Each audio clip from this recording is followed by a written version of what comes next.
Oui, donc je suis Georges Viala, le président de la Banque alimentaire de Bordeaux et de la Gironde, qui est un acteur important dans le champ du social et indirectement de l'économie, puisque les banques alimentaires depuis l'origine, il y a 25 ans, ont été construites sur un modèle consistant à lutter contre le gaspillage alimentaire, qui est extrêmement important, et de la redistribution de produits alimentaires vers les plus démunis, et tout ceci dans le don et le partage sans qu'il y ait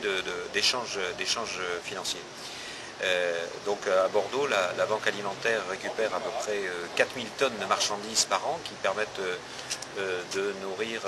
20 000 personnes sur la Gironde, ce qui est tout à fait considérable,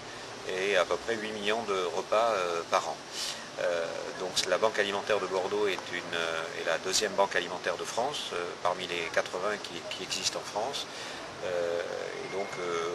on n'est pas évidemment très heureux de cette position. Ça ne veut pas dire que le territoire soit plus pauvre qu'un autre, mais je pense qu'on répond mieux, on essaie de répondre au plus près des attentes des plus démunis, et à partir du moment où on a été extrêmement efficace pour atteindre cet objectif, ça a peut-être attiré une demande supplémentaire. Je voudrais simplement également signaler que nous prenons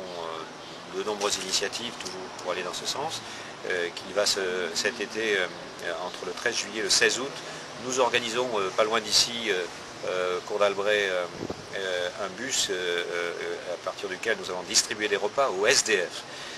qui sont des personnes délaissées pendant l'été. Toutes les structures d'aide alimentaire, la plupart sont fermées pour des raisons évidemment assez légitimes, c'est-à-dire des bénévoles qui prennent des vacances. Et donc pour compenser, pendant cette période estivale, nous avons imaginé avec d'autres associations et avec le CCAS ici de Bordeaux, de proposer cette offre qui va permettre de nourrir tous les jours pendant pratiquement un mois à peu près entre 100 et 150 SDF sur Bordeaux.